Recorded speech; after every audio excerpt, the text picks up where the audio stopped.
So let's dive into one of the most important and, frankly, one of the most challenging parts of robotics, inverse kinematics. At its heart, it's all about a simple question. How do we teach a robot to reach for something? But as you'll see, the answer is where the real magic and the real math truly begins. Okay, so in the world of robot arms, there are really two big questions. The first one is called forward kinematics, and honestly, that's the easy one. You tell me the angle of every single joint on the robot, and I can plug it into a formula and tell you exactly where the hand is in space. Simple. But inverse kinematics, well, that flips the whole script. It asks the much, much harder question.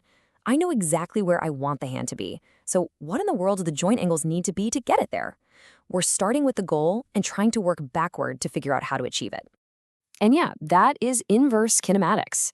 And let me tell you, it is not just about reversing a simple formula. This is a fundamentally more complex challenge. This is the point where robotics really gets mathematically serious. The training wheels are off. So, you might be thinking, why is it so much harder? Can't you just solve the equation backwards? If only it were that simple. We're not just solving for x anymore. The math involved here is playing a completely different sport. Let's break down why this is such a headache. First, we're dealing with what are called nonlinear equations. All that means is there's no simple, clean, one-size-fits-all formula. It's messy. On top of that, for any single place you want the robot to go, there might be multiple correct ways to get there. Or, if you ask it to reach for something too far away, there might be no solution at all. And for really complex robots, you can have literally an infinite number of solutions. It makes finding the right answer incredibly tough. So, how do we even begin to tackle something so complex? Well, we do what any good engineer would do. We simplify the problem to get a feel for it. We're going to build up our intuition by just looking at a simple two-jointed arm. You can think of it just like your own arm, with a shoulder and an elbow. And you know what's really cool? The answer comes from some basic high school geometry. First, we just define our target, our XY coordinate, and the lengths of our two arm pieces. Now here's the trick. The arm segments and the line to the target form a triangle. And because of that, we can use the good old law of cosines. And boom, that one elegant step directly solves for the elbow angle. Once you have that, figuring out the shoulder angle becomes a much, much simpler problem. But here's the crucial aha moment. The math for that elbow joint actually spits out two possible answers. And this isn't a mistake. It's reflecting a physical reality. The robot can reach the exact same point with its elbow up, or it can get there with its elbow down. Two totally different poses, same result. So think about it. This super simple model has already taught us three fundamental truths about inverse kinematics. First, having multiple solutions isn't weird, it's totally normal. Second, every robot has a limited reach, a finite workspace. And third, the math doesn't lie. If you ask the robot to go somewhere impossible, the equations will just break. They'll tell you flat out, nope, can't be done. Okay, that's great for a simple little arm in 2D. But what about a full-on, six-joint industrial robot moving around in 3D space? The complexity should explode, right?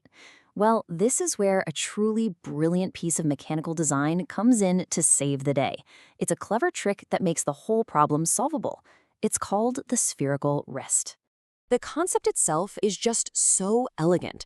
You design the robot's wrist so that the axes of the last three joints, the ones that do all the twisting and bending, all intersect at one single point. It might sound like a minor detail, but this little design choice is the secret key to solving industrial robotics. And why is it the key? What amazing thing does it let us do? It all comes down to one powerful concept: decoupling. This decoupling strategy is a total game changer.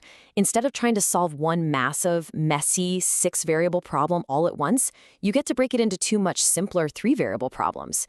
First, you just worry about using the big joints, the waist, shoulder, and elbow, to get the center of the wrist to the right location. That's it, just position. Then, once that's set, you use the three joints in the spherical wrist to get the hand pointing in the right direction, without ever moving the center of that wrist. It's a classic divide and conquer approach, and it's brilliant. So, when you apply this technique to a typical six-jointed industrial arm, how many solutions do you think you can get for a single target?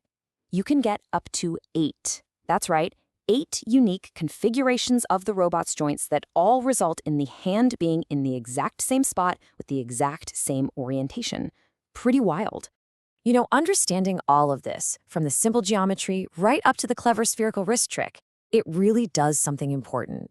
It fundamentally changes your relationship with robotics. There's this fantastic quote from Sean Craig's classic robotics textbook that just nails it. He says that when you finally grasp inverse kinematics, you're no longer just a robot user who tells the robot what to do. You become a robot solver, someone who actually understands how it's going to accomplish that task. And this knowledge is the absolute bedrock for everything that comes next. It's the key to understanding really advanced topics, like singularities, those specific, awkward poses where a robot can actually get stuck, like when its arm is fully stretched out and all those nice solutions just suddenly disappear. And that brings us to the final thought. The whole process of inverse kinematics is about finding the internal joint solutions to achieve an external goal. It's about solving the robot's own puzzle. So the real question becomes, now that you have the key to solve the robot, what incredible problems are you going to make it solve?